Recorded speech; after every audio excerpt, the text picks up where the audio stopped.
Andrei Chikatilo, the story of one of the most notorious serial killers in Soviet history. Childhood and early life. Andrei Romanovich Chikatilo was born on October 16, 1936, in the small village of Yabluchne in Ukraine, then part of the Ukrainian SSR.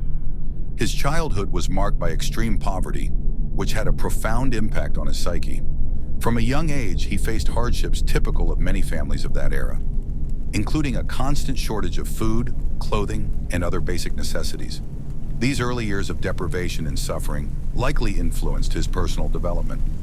Chikatilo grew up as a withdrawn and insecure boy. At school, he struggled academically and was the target of mockery and bullying from his peers. As he grew older, his issues with self-esteem and communication only worsened, particularly in relationships with the opposite sex.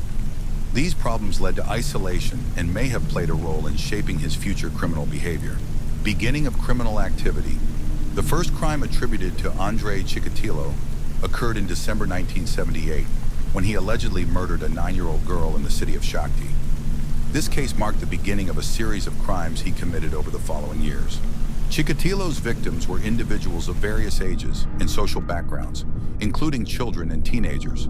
His primary motive was to satisfy personal needs and desires related to power and control.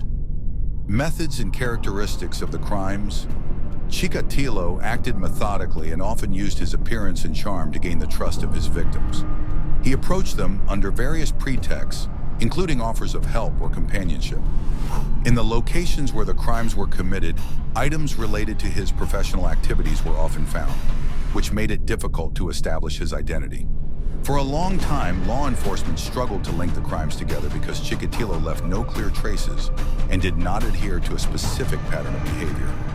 However, with each new crime, investigators began to realize that a serial killer was operating in the country. Investigation and arrest. The investigation into Chikatilo's case faced significant challenges.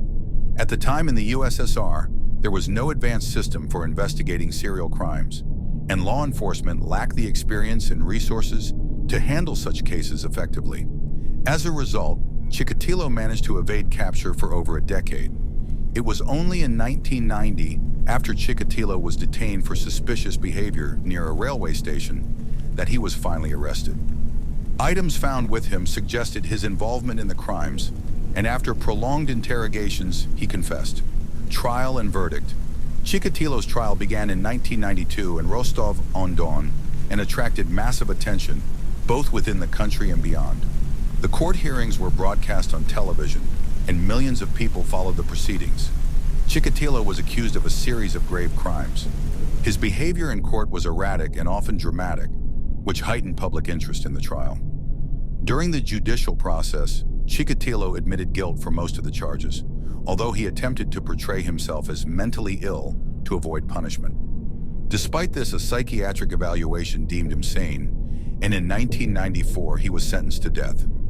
Execution and public reaction. The verdict was carried out in the same year, and Chikatilo was executed by firing squad.